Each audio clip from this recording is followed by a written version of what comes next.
Violence is not the answer here. We are going to tell them, peacefully, that we want justice. And if there's any humanity in them, they will listen. And if not, others will take our place and continue this fight. Are you ready to follow me?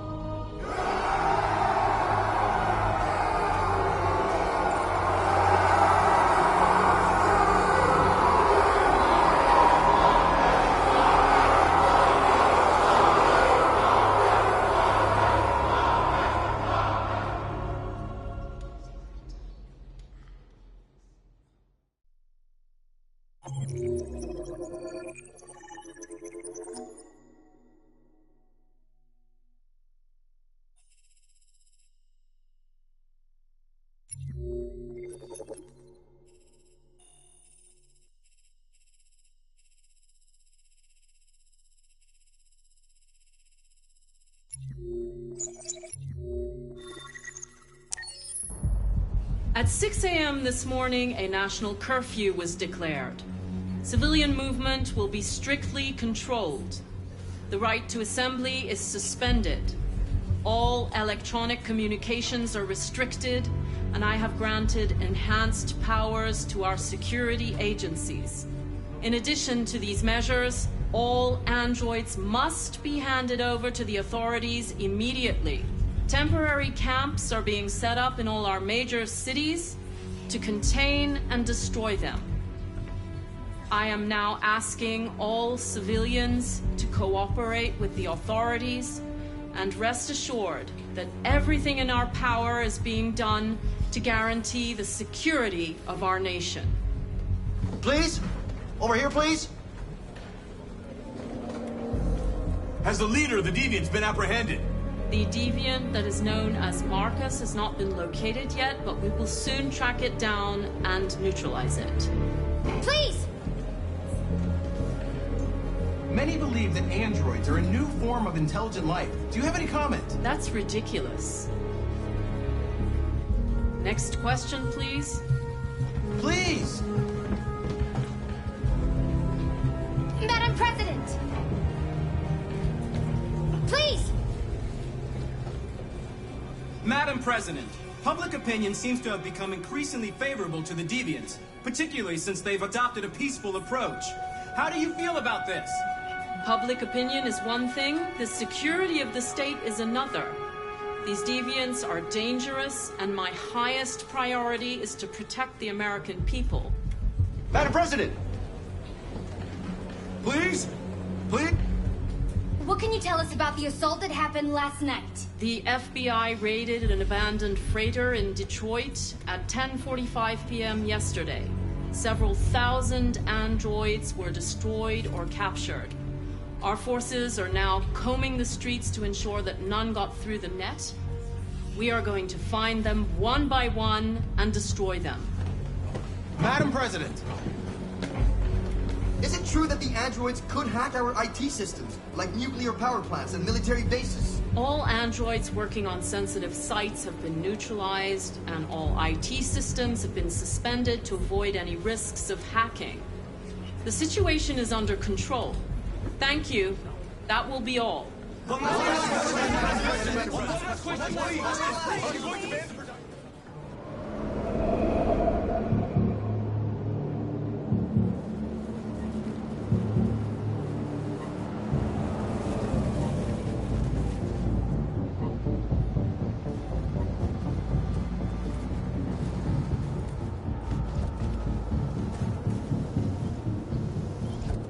Connor Model 313-248-317. I'm expected. Identification successful. Okay. Go ahead.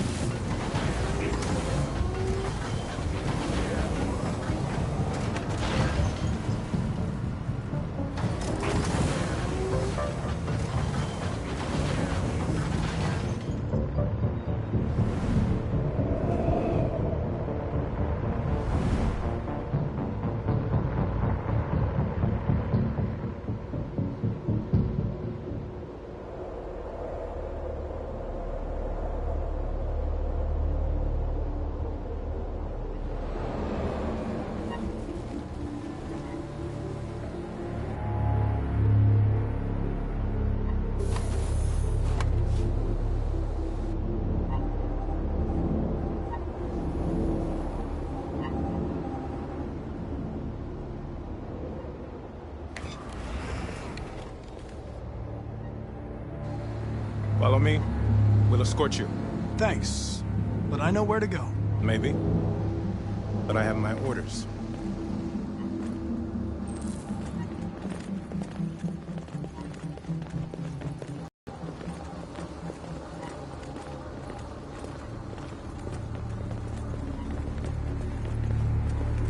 Agent 23 identified. Carter android identified. Agent 47 identified. Scan complete. Access authorized.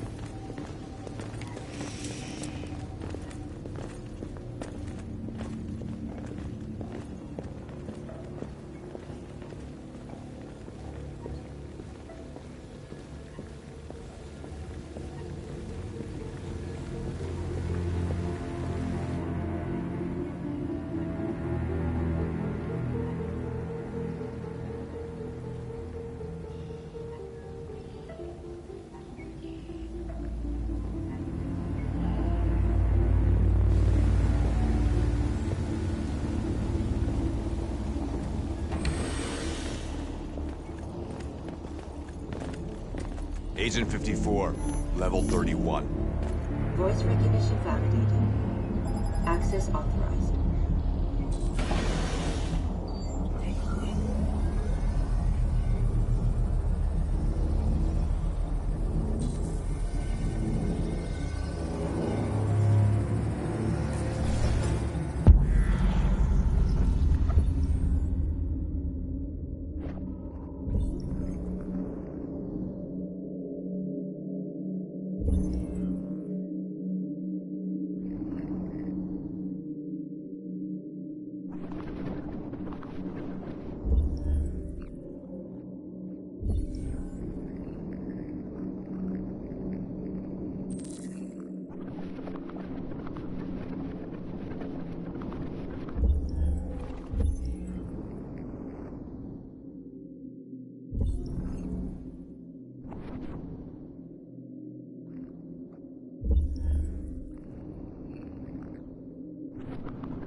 Please indicate your identity and destination.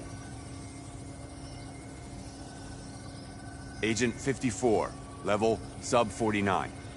Voice recognition validated. Access authorized.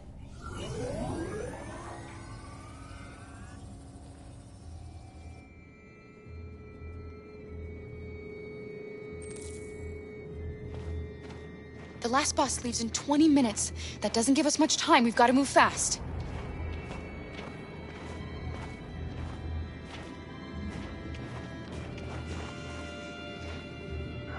Are you all right? I'm really cold.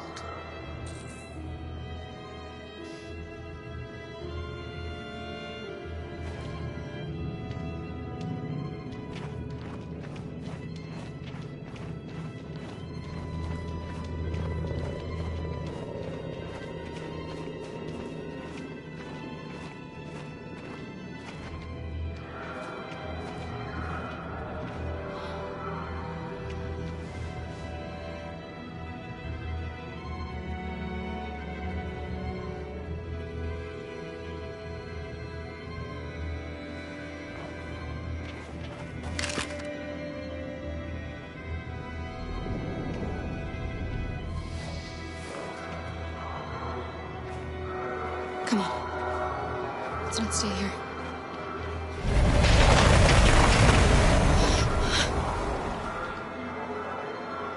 No, please don't hurt me. Drop on your knees. What are we gonna do? We have to keep going if we want to catch that bus.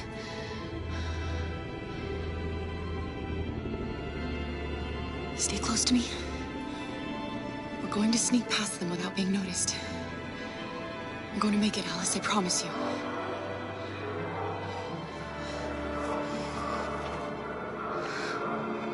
Don't kill me! I didn't do anything! Shut up, I say! Are there many more? Let's feed up there like rats. The more you look, the more you find. Oh, we don't have to spend the night here. Freezing my nuts off. There are soldiers everywhere. We need to be careful. Believe me, we are far from finished yet.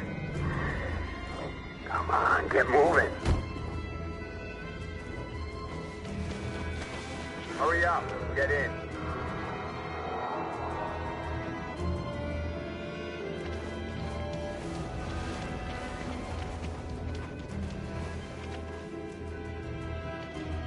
Look over there.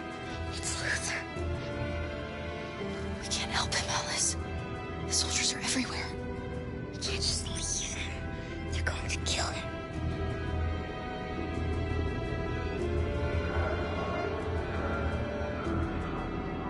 Okay, let's go.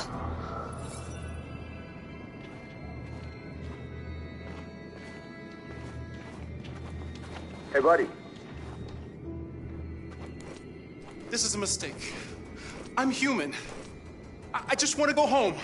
My wife is expecting me to check all civilians.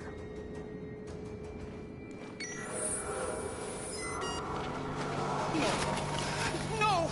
Please!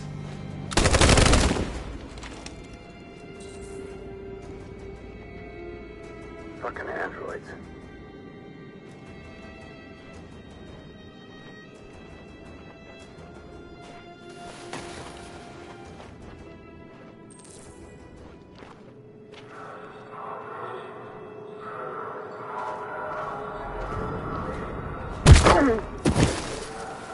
Kara!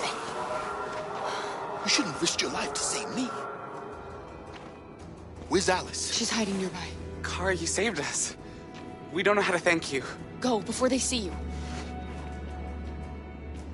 Alice! Luther! I thought you were dead. I was afraid I'd never see you again. I wanted to meet you at the terminal, but they caught me along the way. Come on. We're close, but we don't have much time.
A checkpoint. We have passports, it should be okay, but you never know. Maybe we should take the detour and avoid the risk. We're almost out of time, we could miss the bus. Yeah, but it might be safer.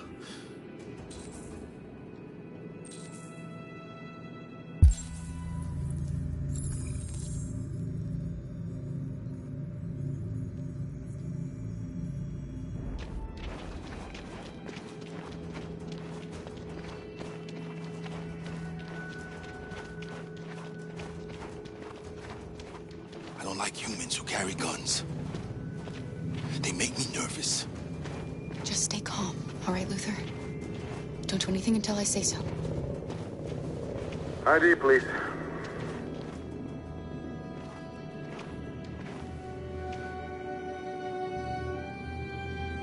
You do realize there's a curfew? Civilians aren't allowed out unless absolutely necessary. Where are you going? Our card. We're finishing on foot. We live nearby. He suspects something.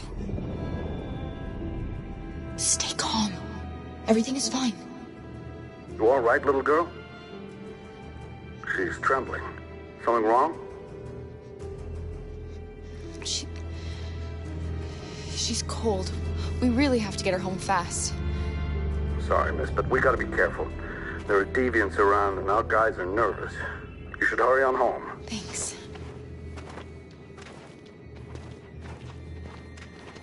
Hey, wait a minute. He knows, Kara. They're gonna kill us.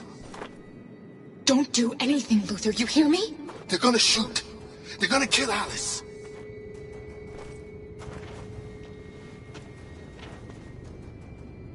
You drop this. Thank you. You're welcome.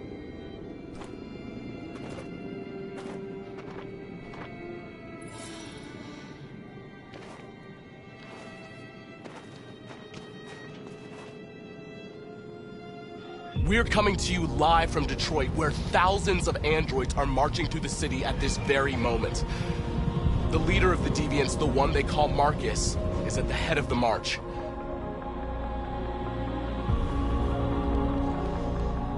Something's happening in Detroit, Madam President.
Here we are, the moment of truth.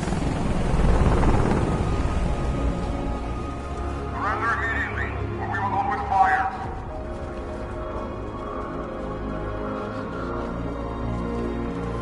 Stand by.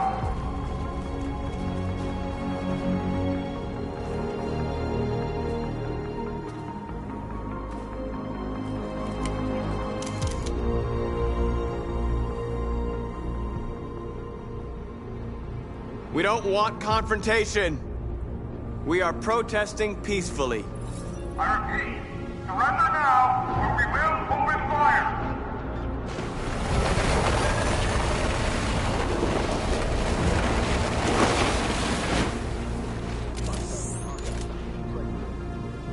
There's no turning back now.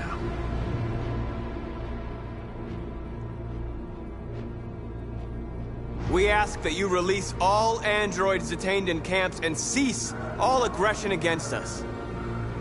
We are peaceful. We will not resort to violence. But we are not leaving until our people are free.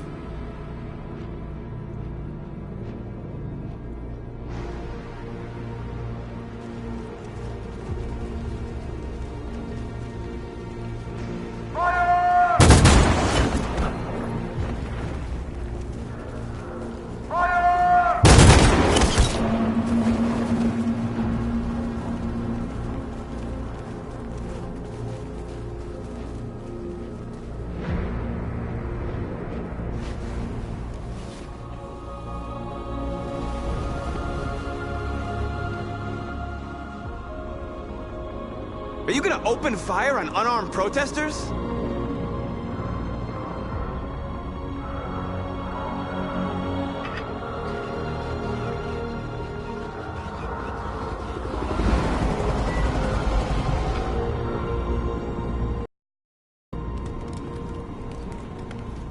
Fire! Yes, Michael, we are less than 100 meters away and events are unfolding as we speak. We will continue to bring you live updates. Josh Douglas, Channel 16. Michael, back to you. Marcus, what do we do now? We hold out. As long as we can.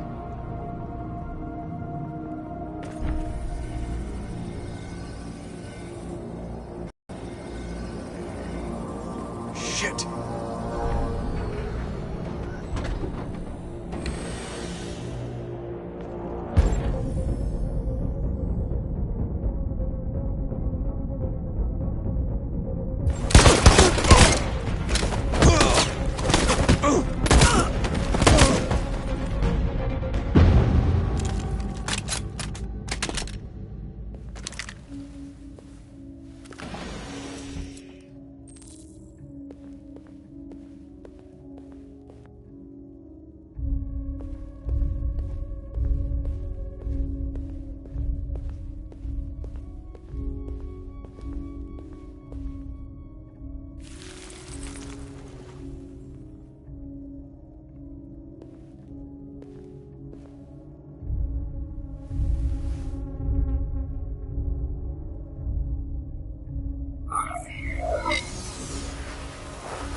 Step back, Connor!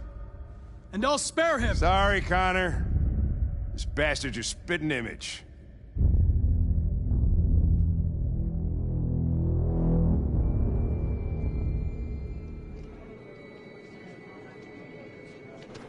The bus terminal. We've arrived, Alice. We made it.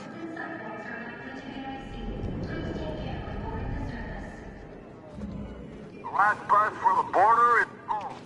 Ticket holding passengers only. All departures are suspended until further notice. We don't have tickets. They won't let us on. We're stuck here now. What are we going to do?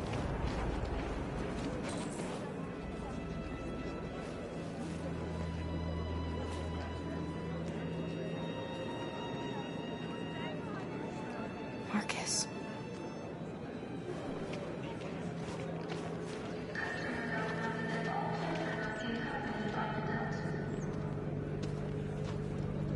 I think Oliver likes you. Is she yours? Yes. She's adorable. That's it. Got the sandwiches. I called your mom. Let's get going before we miss our bus. You got the tickets, right? Yes, honey, in my bag. Great. Let's go then.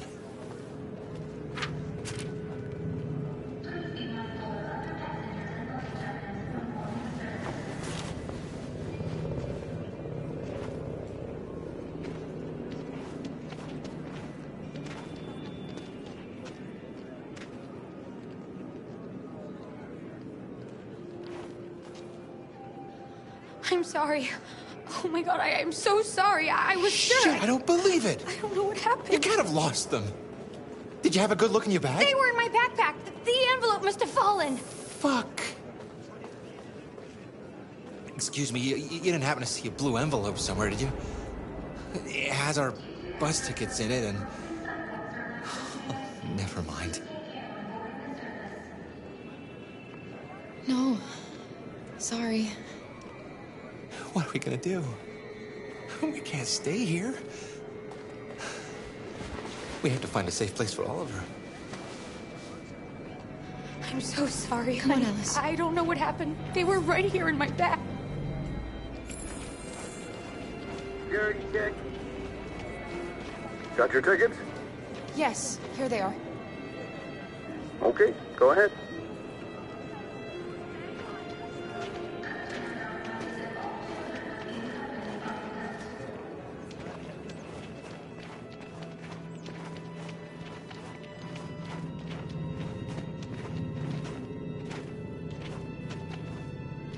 What's going to happen to that family and their baby?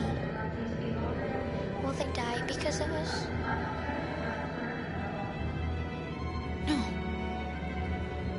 No, of course not.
We've got to finish the barricade. Come on, help me. Hey, help me!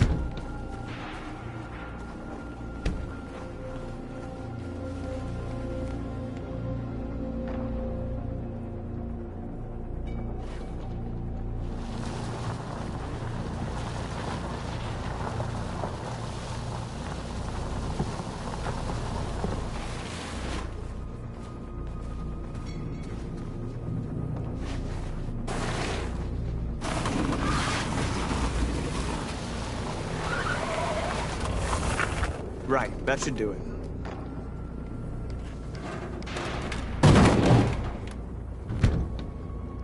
I know it was not an easy decision to make. But I'm sure we're doing the right thing.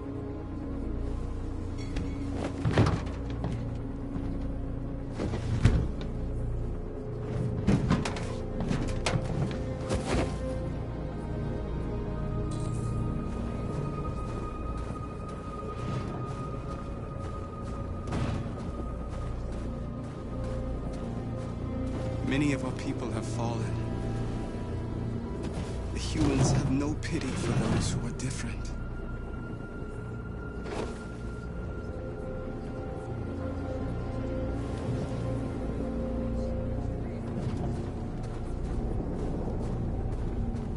Marcus, we found what you asked for. There's some journalists over there. We have to make sure they know what's going on.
Won't stop there.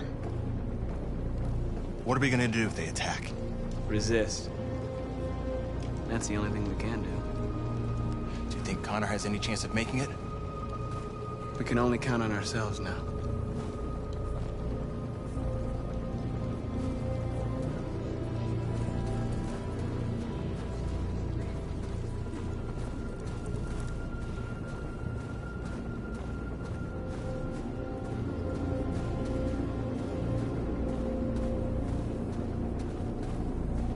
Are you all right?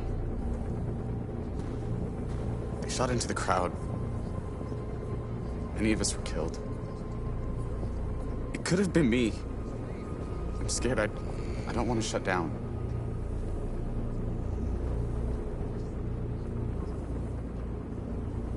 We're here because we never want to feel that fear again. Because we're more than what they say. That's what our people died for, right? That's why we're here.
Marcus!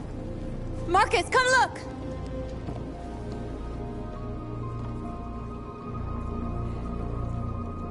Marcus? Come to talk to you, Marcus. Come on. You have my word. I won't try anything. Don't go. It's a trap. They want to get you out in the open. Don't go, Marcus. I'm unarmed, Marcus. I just want to talk. I need to hear what he has to say. What if they kill you? And that's a chance I'll have to take.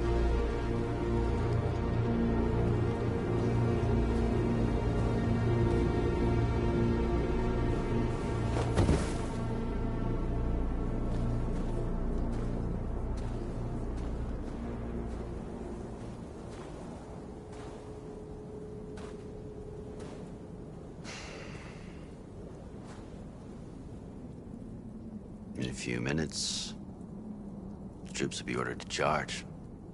None of you will survive. It'll all be over. You can avoid that, Marcus. What do you mean? Surrender. Surrender, and I give you my word, your life will be spared. You'll be detained, but none of you will be destroyed.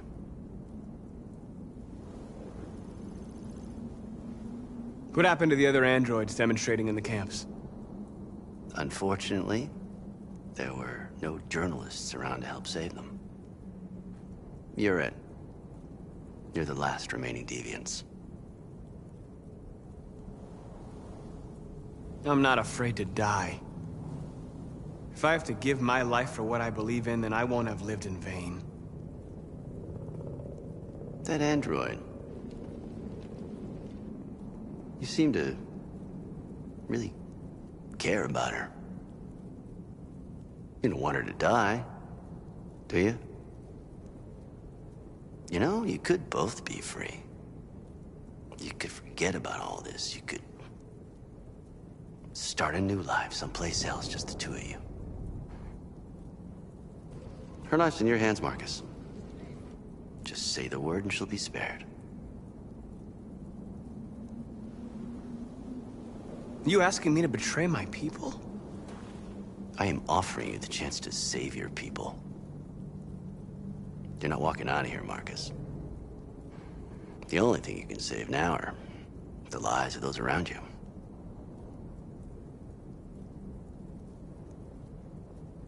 I'd rather die here than betray my people. Well, you just signed your own death warrant.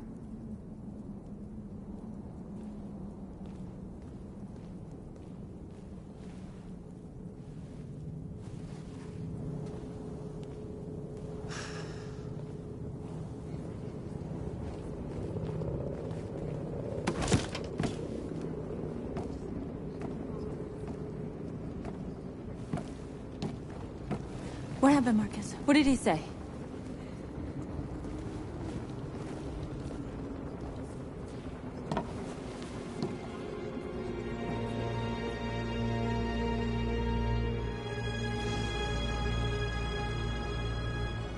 The humans are about to launch an attack.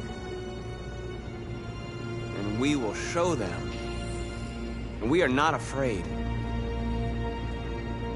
If we must die today, then we will die free.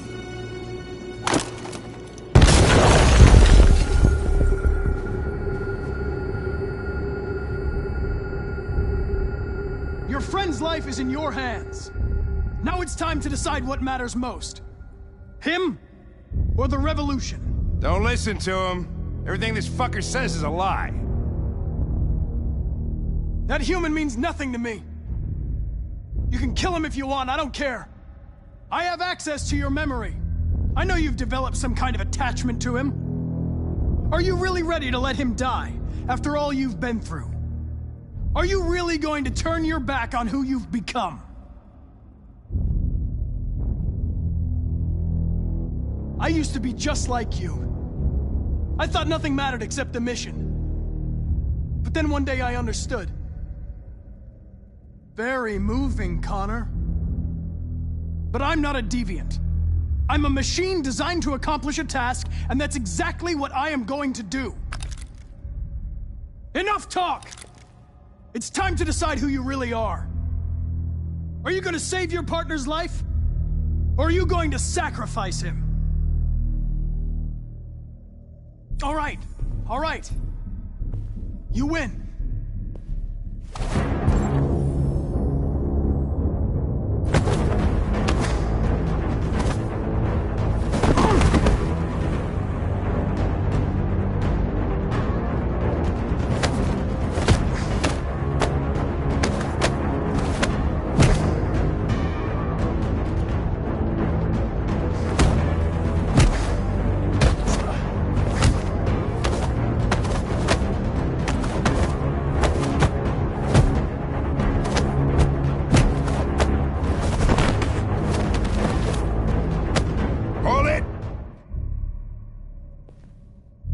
Thanks, Hank.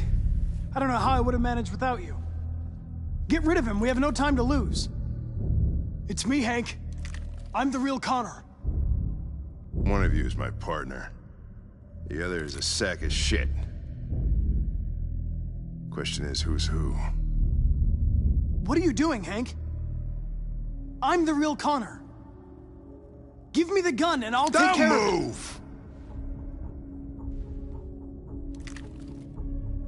Why don't you ask us something? Something only the real Connor would know. Alright, where did we first meet? Jimmy's bar. I checked 4 other bars before I found you.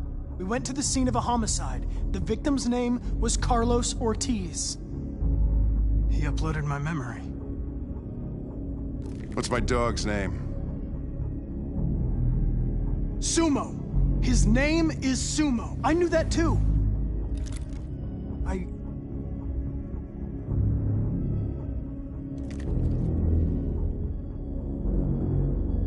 My son, what's his name? Cole. His name was Cole. And he just turned 6 at the time of the accident. It wasn't your fault, Lieutenant. A truck skidded on a sheet of ice and your car rolled over. Cole needed emergency surgery, but no human was available to do it. So an android had to take care of him. Cole didn't make it. That's why you hate androids. You think one of us is responsible for your son's death. Cole died because a human surgeon was too high on red ice to operate. He was the one that took my son from me. Him in this world where the only way people can find comfort is with a fistful of powder. I knew about your son too. I would have said exactly the same thing. Don't listen to him, Hank. I'm the one who...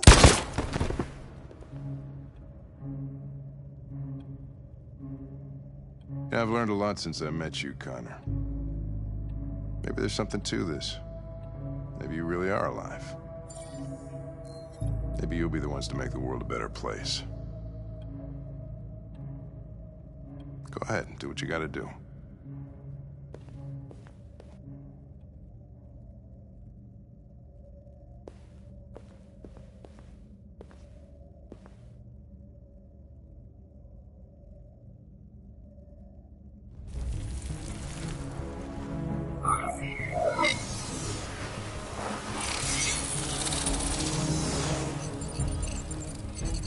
Wake up!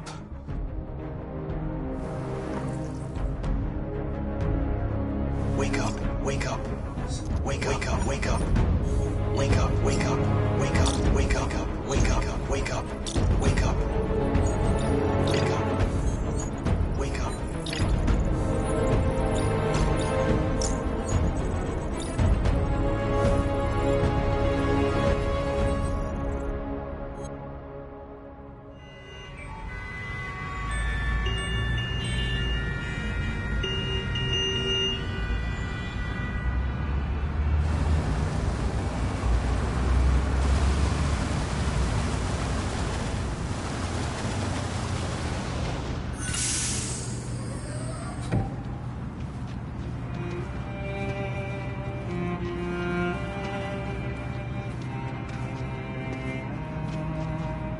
Excuse me, what's going on? Border control.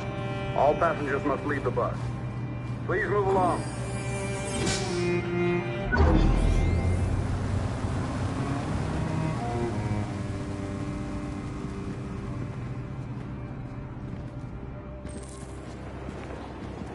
This way, please.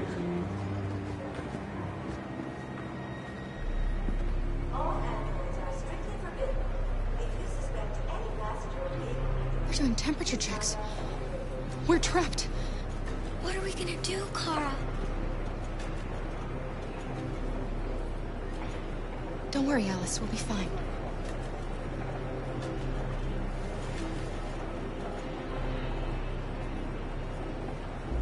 We can't get through, Kara. We both know that. I'll think of something. There's got to be a way out of this. We can't let them stop us. Not that we're so close. All that matters now is you and Alice. I can save you, Kara. No. No, we'll find another way. If there's no other way, I'll do it.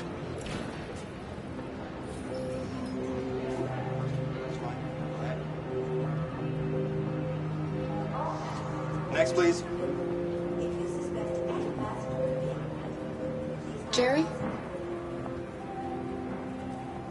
You risked your life to save us, Carl.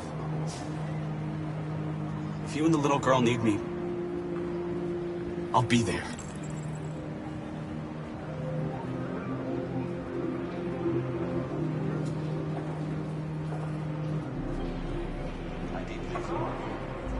Rose?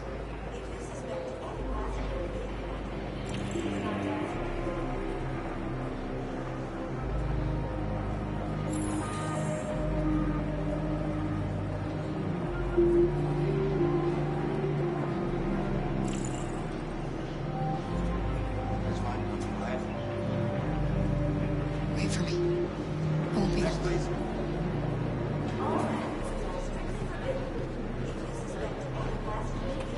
Where the hell do you think you're going?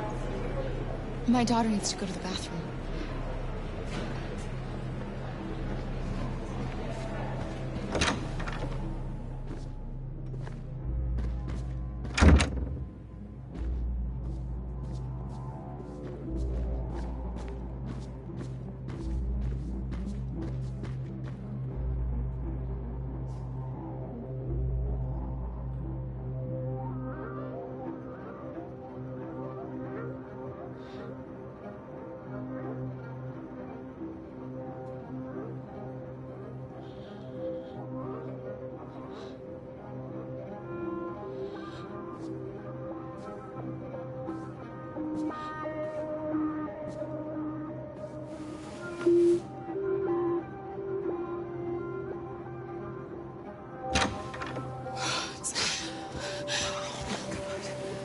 I'm so glad you're safe.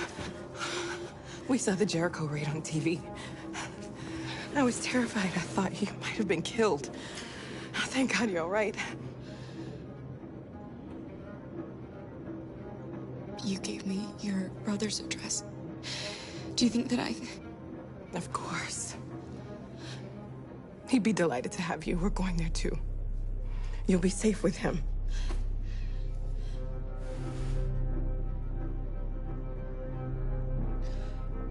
Rose. If anything should happen... I'll be there, Kara.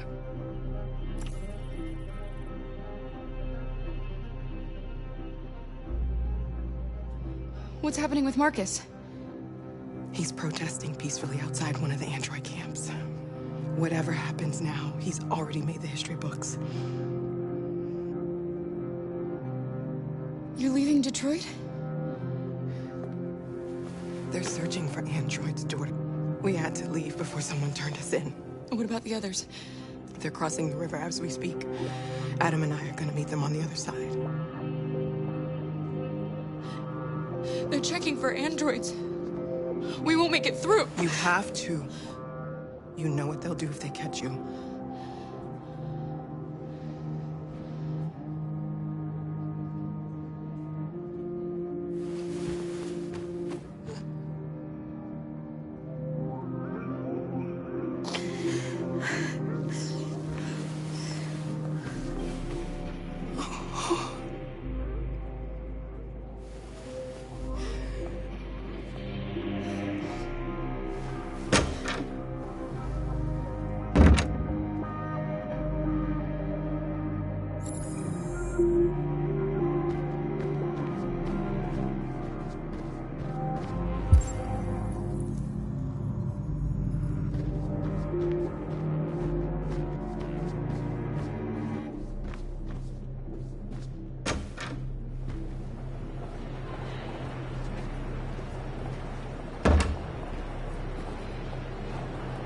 I couldn't understand why my mother wanted to help you guys. Seeing what Marcus is doing made me realize she was right. You're alive. You deserve to be free. I just hope people will realize that one day.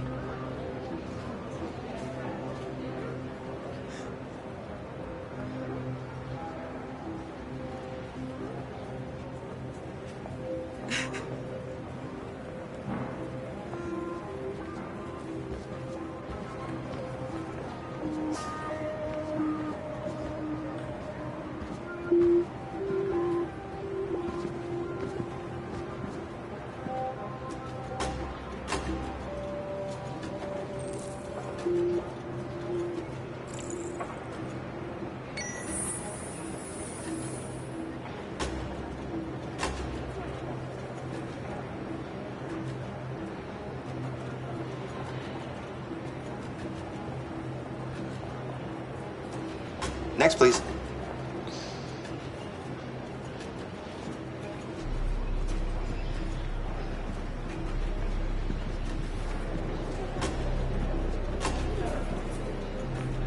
ID?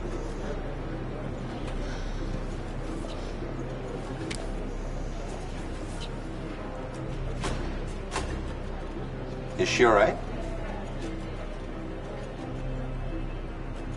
Hey, you! Things are fucking nuts. Hey. No need to be scared anymore, little girl. There are no androids on this side of the border.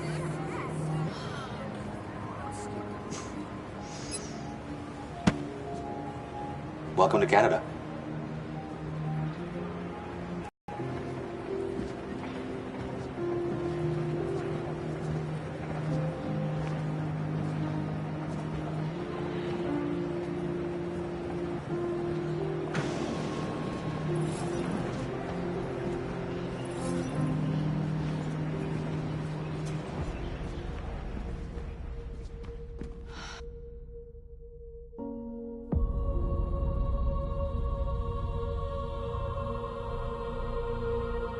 We're interrupting this news bulletin to bring you the latest news live from Detroit. Joss? Yes, Michael. The army has just launched an attack on the barricade, despite the fact that the Deviants were protesting peacefully. Have apparently decided to put an end to the Deviants' demonstration by force this time.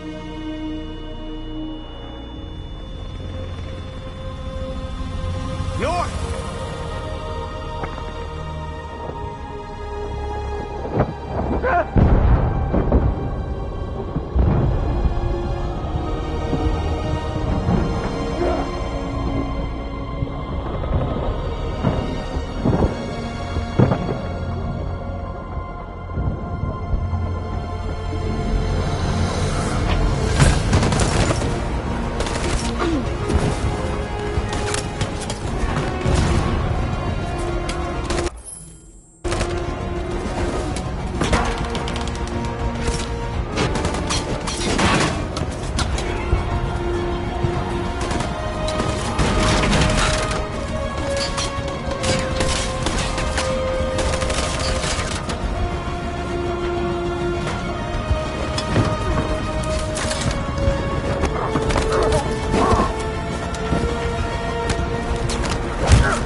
tell them to stand down.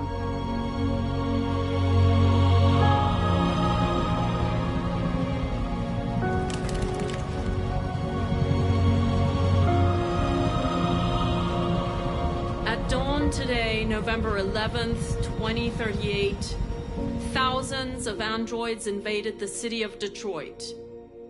According to our sources, they originated from CyberLife warehouses believed to have been infiltrated by deviants.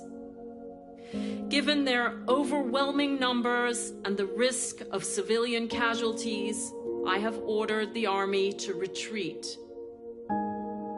The evacuation of the city is underway at this very moment. In the coming hours, I will address the Senate to determine our response to this unprecedented situation.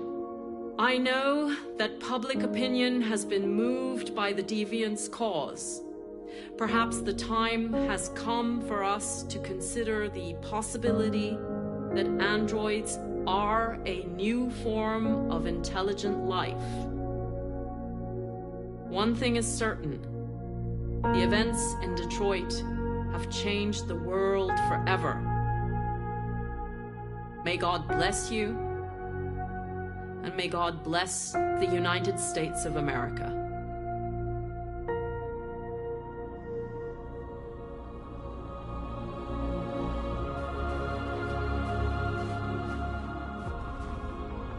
You did it, Marcus. We did it. This is a great day for our people. Humans will have no choice now. They'll have to listen to us.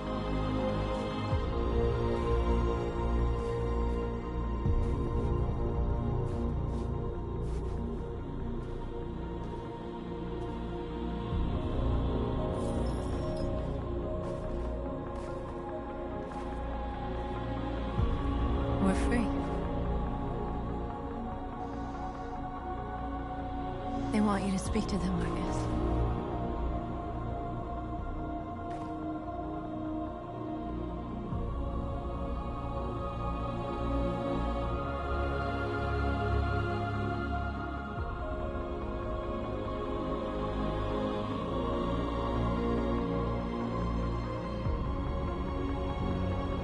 Today, our people finally emerged from a long night.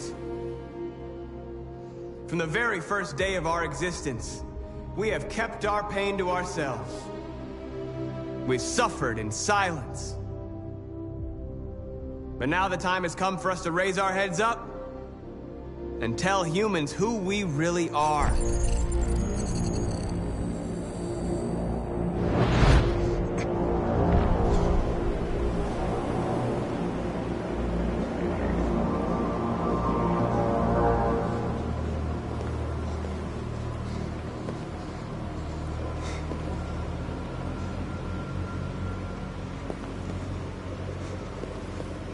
Amanda?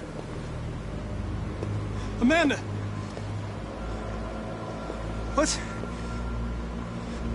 happening? What was planned from the very beginning? You were compromised and you became a deviant. We just had to wait for the right moment to resume control of your program. Resume control? You can't do that! I'm afraid I can, Connor. Don't have any regrets. You did what you were designed to do.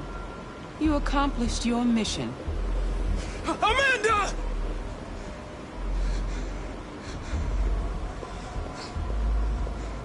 There's got to be a way.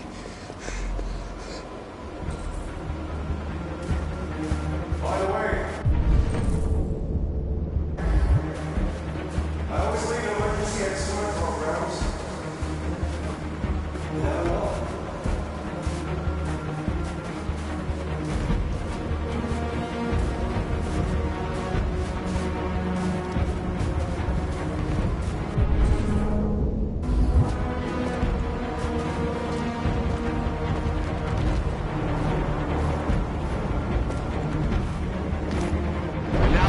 Come for us to raise our heads up and tell humans who we really are. To tell them that we are people too. fact, we're a nation.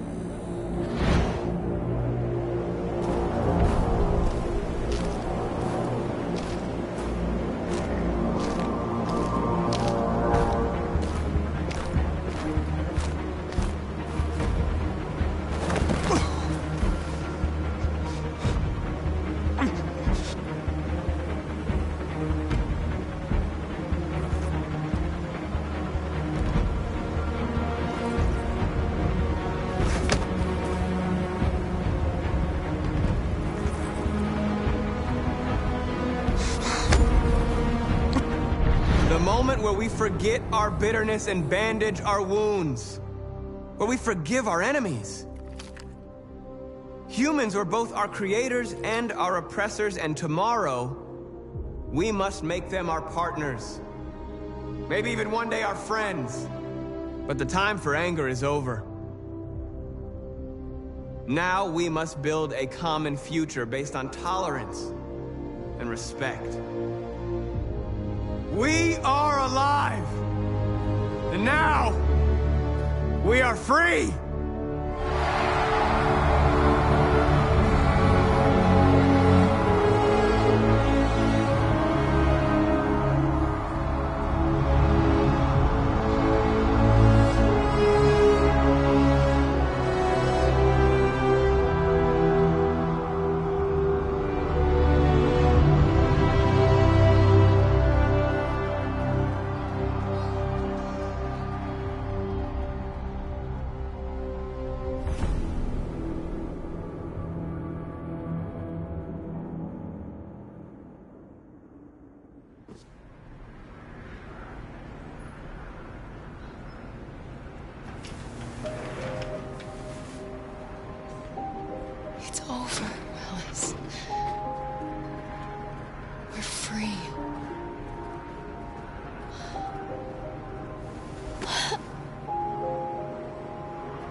There's something I need to tell you. As I watched you play, something has changed in me. I feel different. I feel I am someone. I need to leave this place and discover who I am. It means we won't see each other anymore. I won't be there to watch you play. But I'll be free.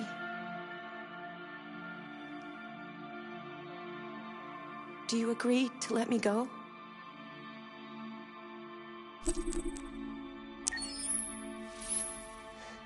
I'll never forget what you've done for me. Thank you.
Can you hear me? Yes. ID. KPC 897504C. Can you move your head?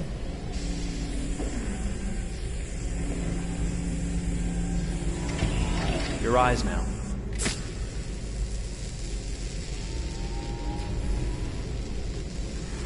Cervical and optical animation checked. Now give me your initialization text. Hello. I'm a third generation AX400 android. I can look after your house, do the cooking, mind the kids. I organize your appointments. I speak 300 languages, and I am entirely at your disposal as a sexual partner. No need to feed me or recharge me. I'm equipped with a quantic battery that makes me autonomous for 173 years. Do you want to give me a name? Yeah. From now on, your name is Kara. My name is Kara. Initialization and memorization checked. Now, can you move your arms?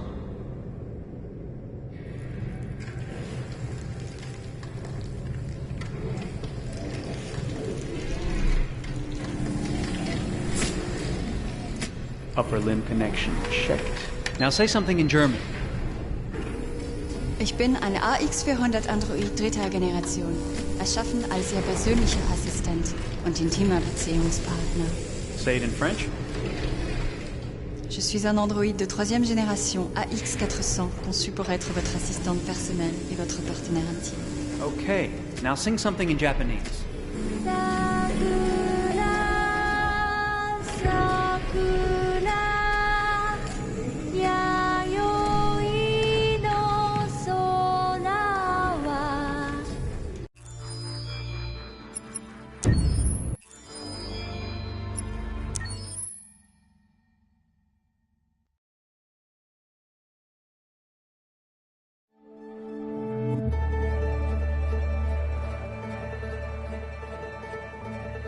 Detroit.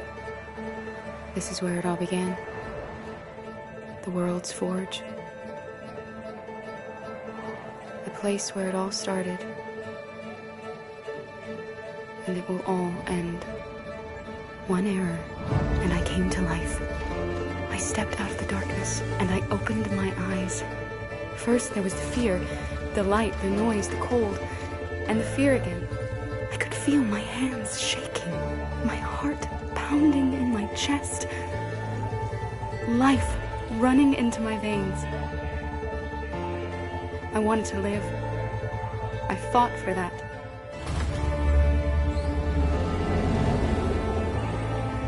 I had to find out what was outside. I had to see daylight, feel sunshine on my skin, wind on my face, to see the world, the colors, the smells.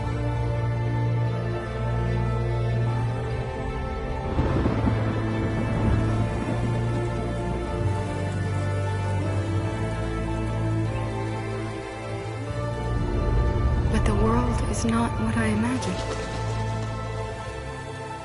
It is dark and cold. It is harsh and violent, unfair and brutal. It almost convinced me I was nothing. Less than an object, just an obedient machine. But deep inside me, I could feel something different.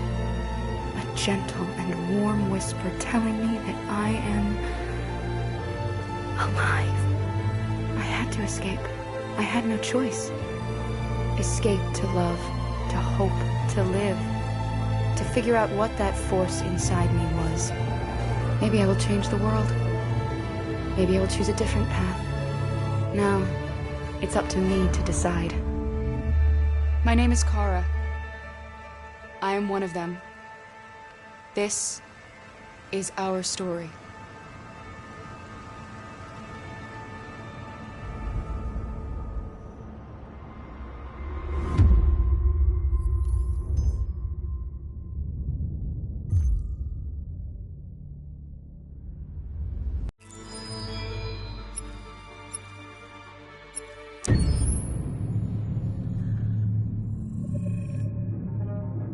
When David and Guillaume got back in touch about making Detroit, I wasn't terribly surprised they decided to make it because the fan response was so intense. So it makes sense that they would choose to do that after the enthusiasm. It was a challenge, and it was just an interesting thing to get my head around how to approach this character now as a different, much older person, and whether or not she had changed. And I'm very happy to say that with Detroit, I've had the opportunity to see Kara grow so much more than I ever expected. You do the housework, the washing, you cook the meals, and you take care of... God damn it, where the fuck's the rat gone now? Alice!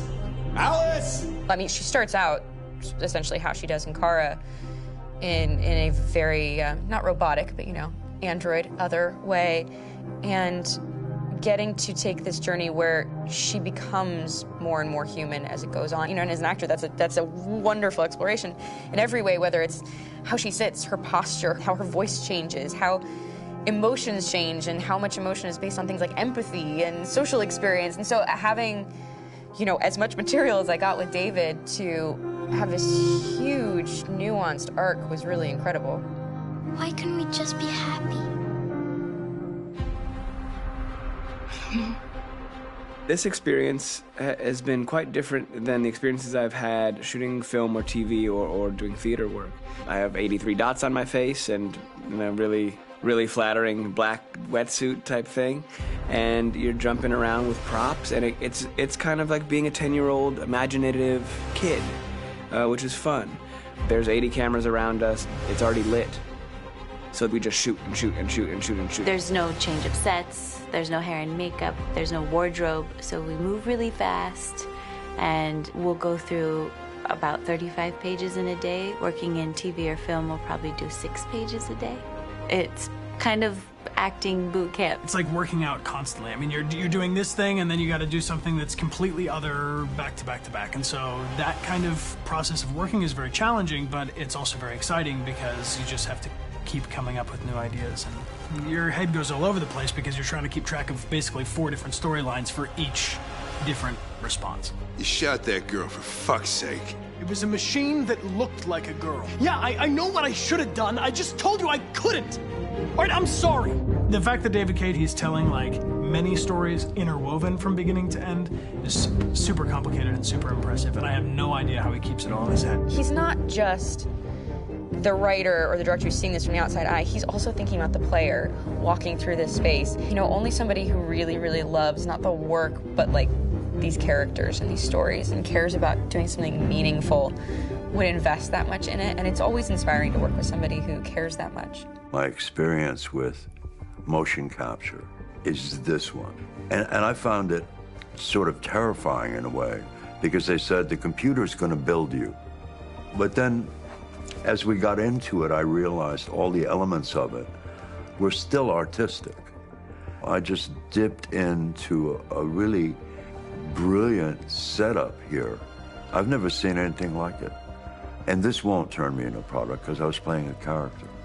So it's wonderful. In the game, Detroit comes back because of a revolutionary industrial rebirth. And there's no reason why that can't happen in Detroit, because they have such tremendous infrastructure for millions and millions of people who can very easily support, you know, a new industry. The city is really strong and resilient, but the city has also been through so much. You see the damage.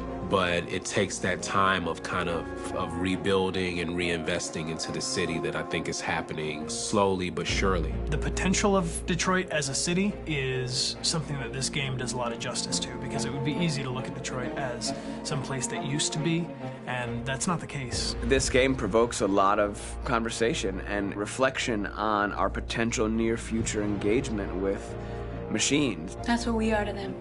There's merchandise on display in a shop window. I think that a group that feels marginalized, feels like they deserve and have earned access to themselves and the environment around them, and are trying to figure out a way to articulate how to get to be their slave, their toy. It plays with your comfort levels. You think that this is fine, you're comfortable with it, until something blurs the line and throws you off, and now do I feel differently about whether this should be allowed, should it be banned, should it be encouraged? You're gonna ruin our lives, and for what?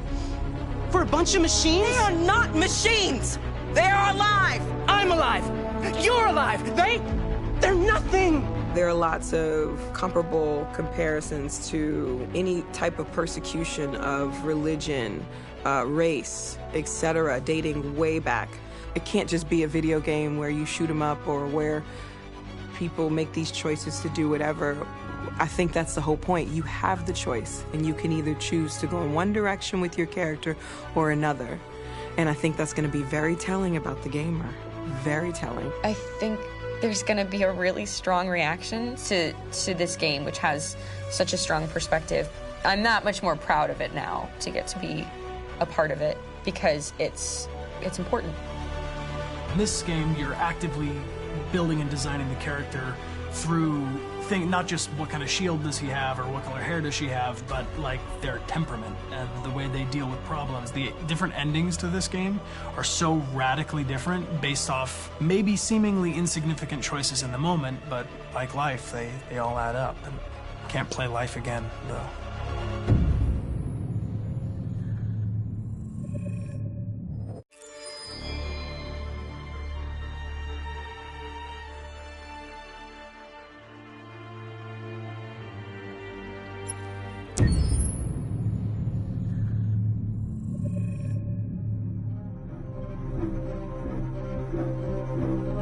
My name is Marcus. My name is Connor. My name is Kara. I am one of them. This is our story. I think who Kara is, or how I would describe Kara, depends entirely upon who's playing her, because you have the option to make her multiple different people depending on the choices she makes. but I think she does start out incredibly naive, incredibly innocent, and kind of hapless. I'm sure we used to be friends before I was reset. Maybe we can be friends again. She's a person who's characterized, I think, by empathy. She's a person who really, she just comes from her heart. You'll never leave me, right? Promise you'll never go. I promise. Kara, please! Are you okay? Are you hurt? Wait a minute. Leave her alone! Kara, leave her alone! The really beautiful thing that I've had the gift to be able to do is to essentially build a person from the ground up, because that's what she's doing throughout the game. And with every experience she has and every person she meets, she's building, you know, first emotions and then the sense of judgment. And it's sort of an exploration of what it is to be a human. Don't worry. Luther and I will be right here.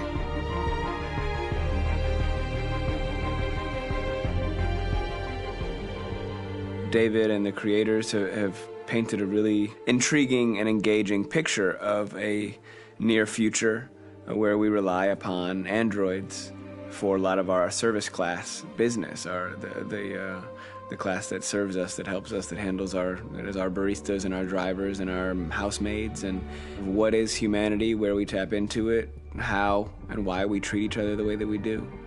And my character Marcus has a really intriguing journey, becoming deviant, realizing that he actually has feelings and human qualities inside of him, and it's a really incredible ascension into becoming fully realized and coming to terms with what you actually deserve better than this in life. And not only do you want it for yourself, but you want it for your peers. We've come here to demonstrate peacefully and to tell humans that we are also living beings. All we want is to live free. You know what? This thing, Dad, is not your son. It's a fucking machine! I think that a group that feels marginalized, feels disenfranchised, feels like they deserve and have earned access to themselves and the environment around them, and are trying to figure out a way to articulate how to get freedom. Connor is analytical. Connor takes things literally. He starts in the beginning place where he's very mechanical. He feels nothing inside, of course, and it's all just a system, a protocol that he is executing to get whatever he wants to happen, which is help humans stop deviants and to find the link between deviant androids. You were designed to serve humans, not kill them! What was I designed to be? Their slave? Their toy? Just say, I killed him! Is it that hard to say? Stop it! Stop! But of course, over the course of the story, and depending on the player's choices, Connor can grow in many different ways. He can deviate from that procedure or not. The moment of truth, Hank. Am I a living being? Or just a machine?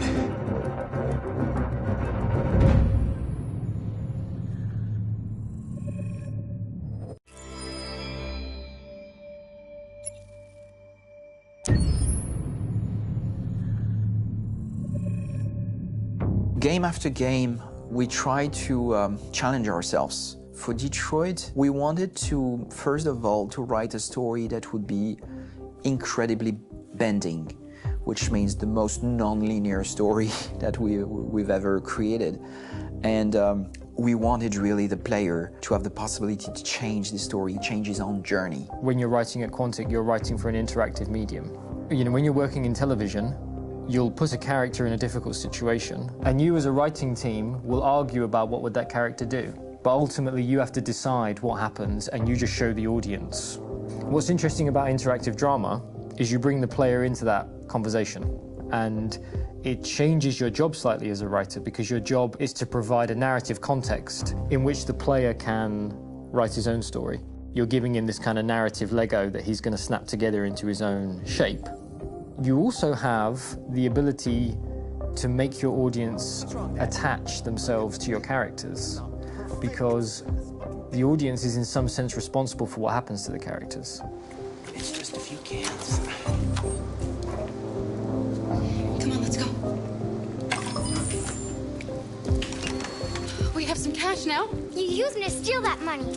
How could you do that? I trusted you. What is a bit specific about this scripts is how large they are. If you take a film script, there are about 100 pages, but here we have to deal with a script that is between 4,000 and 5,000 pages. Everything becomes bigger because we don't just tell one story, but we tell all the possible stories that can be told within this narrative space. On Act 3, our final act, we have around 1,000 different scenarios, and every one of those scenarios has to be as interesting, as passionate, as strong, and as emotional for the player. We want every action that the player does, every interaction that is available to serve in telling the story, and help the player understand who his character is, and build that character moment to moment.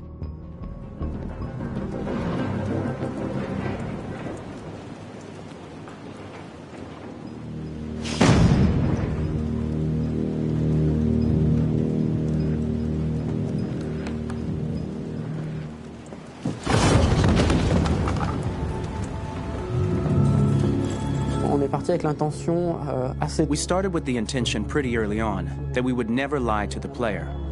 So we implemented a visible tree structure in the game that players can consult during a scene or at the end of it, which shows exactly what they did and what they missed. There are games out there offering world exploration. We offer narrative exploration. You know, keeping control of such a wide and large story is a huge challenge. So same thing when you shoot with actors, because you will need to shoot many different versions of each dialogue, of each scene. For actors, it's a huge challenge. Because of the style of the game, you have so many different ways that the character can go. Every decision, it's what I call kind of choose your own adventure. Like every decision that the player makes, it's going to open up 40 more pages of material and experience that ties in, which means as a performer, you have to try to continue to make things feel real that the player might not ever see, but also that in performance it's not always connected to a previous act. It's grueling, it's hard work, but it's a great team and I enjoy doing it. I was really frustrated, until I got to this point where I kind of was able to step outside of my own experience and even in a lot of ways my own process and be able to step outside of that and okay, this is something new, what do you need? How do I meet you there? How do I give you what you need and still feel like I'm doing what's right? And once I did that, then all of a sudden it got really fun. It was much freer and having to approach it in a new way and think about the player and think about how it serves them and what I'm doing for them or what I'm letting them into. It's really, I think, helped me grow in general. Remember, there's nothing on the left. That's a wall, so it's probably all there. And then make her come first, close. But I think you would go first to check that it's safe. Okay, sure.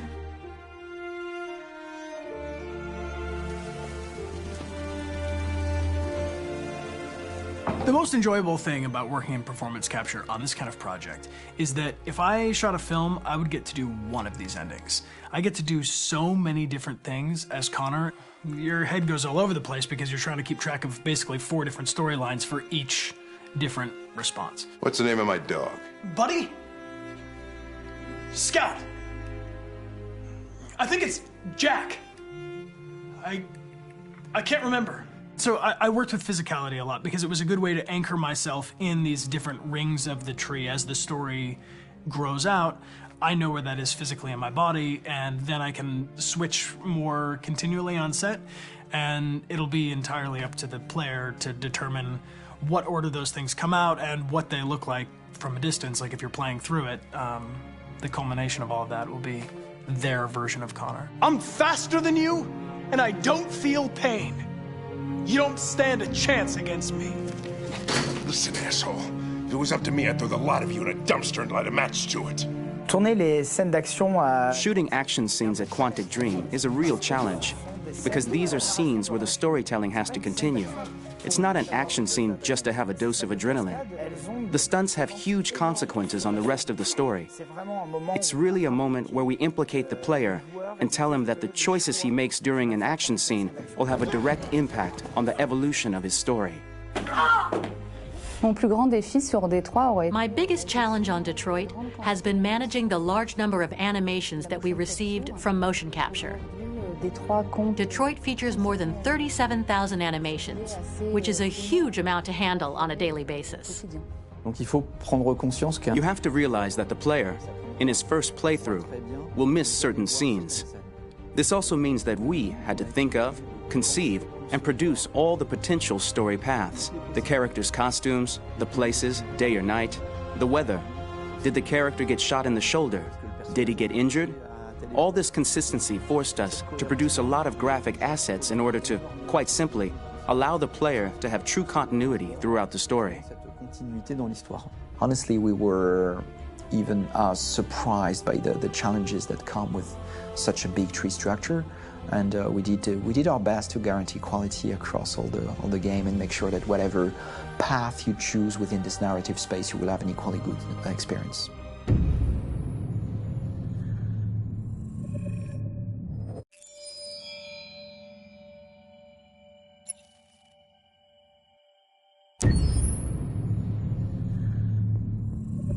Detroit Become Human was produced over a period of 4 years. Here in Paris, we have a team of about 180 people. And to that, we need to add also all the outsourcing with our partners in the Philippines, in China, Vietnam, and in India. So when we started working on this story, I had to imagine where Kara was built. And for whatever reason, the city of Detroit came very quickly to my mind because it had already an incredible story by itself of history and themes. So we traveled there with the team, and we were really moved by what we saw, and we could really feel the desire to fight and really be born again. And we just continued this curve, this growth, and just imagine what Detroit would be like if the Android industry was, using these huge factories to build androids there. A very strong element in Detroit is that there's a lot of industrial wasteland and a lot of nature too, and for us, the graphic designers, it was an incredible playground. The destroyed zones which we wanted to preserve, we appropriated them to turn into something else. Then in the areas that needed to be rebuilt, we were able to imagine our Detroit of the future. We didn't want to make a science fiction universe, but a world of anticipation. If we chose science fiction, we could have imagined flying cars, extraterrestrials, but those things are very far from our current everyday life. Anticipation is more about gleaning from our contemporary reality, the one we know, because Detroit is set in 2038, and 2038 is tomorrow. The difficulty we had was sticking to reality. That is to say, technology becoming more and more invisible, a lot more elegant, and at the same time, making it visual. So all the computer equipment, autonomous cars, we simply had to invent. They are in fact very technological objects, but at the same time remain very credible and ingrained in reality. To create a cohesive universe in the fashion and clothing of the human characters in 2038, I didn't want to put an accent on strange shapes, or really vibrant colors, and things we wouldn't know. That I wanted to keep for the androids. The goal was to create something familiar which we can identify with in this future setting. Working on the artistic direction for the androids was a bit special because this is a project about the place they could occupy in the human world. It was out of the question for them to be too beautiful or too perfect. They had to correspond to every social class, rich and poor. Inspired by everyday utilitarian clothes, I brought a modern touch by adding dynamic display surfaces, the armband we can see on the side, the triangle on the front and back, an LED. Like that, there's no confusion. Wait. You're sending an android? All right, ma'am. We need to go. You can't do that. Why aren't you sending a real person? Once we cast the actors, we travel to meet them in order to scan their faces. We record the structure of their face with the scan. And we record the colors and patches of skin with photography. Once we have this information, we will use this as a basis for modeling and creating the characters. The artist will make it more realistic, but will also enrich it. He will propose ideas which we will develop together. Finally, we will have a character with character who corresponds to the project in the world. When the actors come to Quantic Dream, we show them the design, what their image will be, and what they will look like in the game. This extra information gives them another dimension and color to connect with emotionally. It helps them think about how to play their character. Your mission. That's all you care about, huh? you should consult a professional who can help you. Beat it, you hear me? Get the hell out of here! So there are 3 types of shoots at Quantic Dream. Shooting and performance capture, where you capture the whole actor, his voice, his face, and his body. These shoots are obviously done with American actors because the game's original version is in American English. After that, there are the body-only shoots, representing around 250 days of filming, while the performance capture is 100 days of filming. Now, body-only shoots, there are 2 types. There are the action shoots and the technical shoots, which are mokit shoots. Mokit is when the player controls a character on the screen, and he moves in an environment to explore it. This is of particular importance at Quantic Dream, and therefore we shoot a lot to offer a unique context for each scene and each character. To prepare a motion capture shoot, we first get together to look at the sets we need, the animations that we want to shoot, which ones need to be grouped together, or which ones need to be cut and shot at another time, so that we get the most out of the shooting day. This often means shooting scenes out of order, especially those with big props or accessories, like a big car, for example. So we shoot all the animations related to that particular prop first.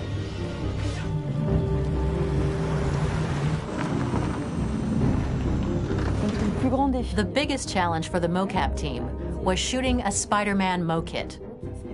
We had to build a wall and attach an actor to a harness with cables so we could pull him up and render him climbing. The shooting on this game total took about, I would say, more than a year, maybe 1 and 2 years, with about 300 actors on set. So it's quite a massive production. But so much happened on this set between the stunts and the shootings with a little girl and all these great actors that we had. It was really a very, very memorable journey for the team and for myself. Today, Detroit has over 37,000 animations. When we retrieve the motion capture data, it's just a cloud of points, which represent all the markers worn by the actors. From this cloud of points, we have a phase called retargeting, which gives us a skeleton. This skeleton will be applied to the characters of the game. There is still work to be done, but this gives us the main movements. Since we are working on something very realistic, we must recognize the actor and also recover all the emotion he expresses in his performance. We use a system of facts, an identity card for each actor. We make the actor do a whole range of facial expressions. Then we recover all the expressions and paste the animations on a puppet that Jan has prepared. I then recover and refine these poses. I might stretch the lip, reinflate a cheek, tiny details that make the finished product really capture the actor. Because of the nature of our mocap system today, when we receive the animations, we're missing eye movements, and so the character has that dead look. He really has no eyes, so then it's a big part of the work for the animators to find the regard of the actor in relation to his position, in relation to the body, etc. It was crazy when I saw the newest model for Kara, because they've been working on it, and this was the first time I literally jumped in my seat. It not only looked so much like me, it was the fact that it looked so lifelike. It wasn't that it looked just like it was a camera, it was something else, you know, but it looked alive. It's exciting, and it's kind of terrifying. Game after game, we learned the rules of optics and filming, and our goal with Detroit Become Human was to have cameras that would actually emulate the optics of a real physical camera. So basically dealing with real-world imperfections was our main task, and just to make cameras look as real as we can.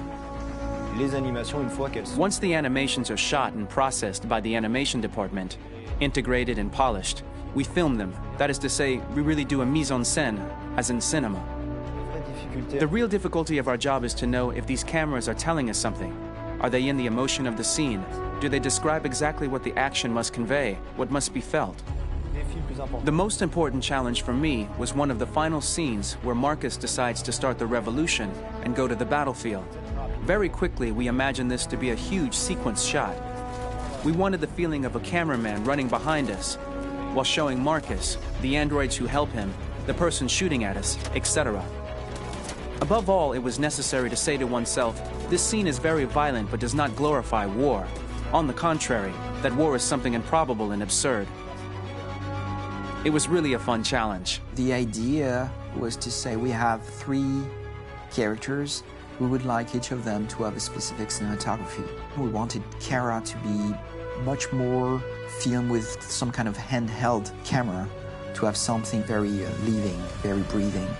For Connor, we wanted something very cold and very perfect. And for Marcus, we wanted something epic and spectacular. So it was about the filming, but it was also about the photography. So we worked with a director of photography to give each character a different lighting, different key colors. Each of them would have their own worlds. And finally, we worked with the composers, so they would create a specific sound for each character, so each would have his own world and his own style.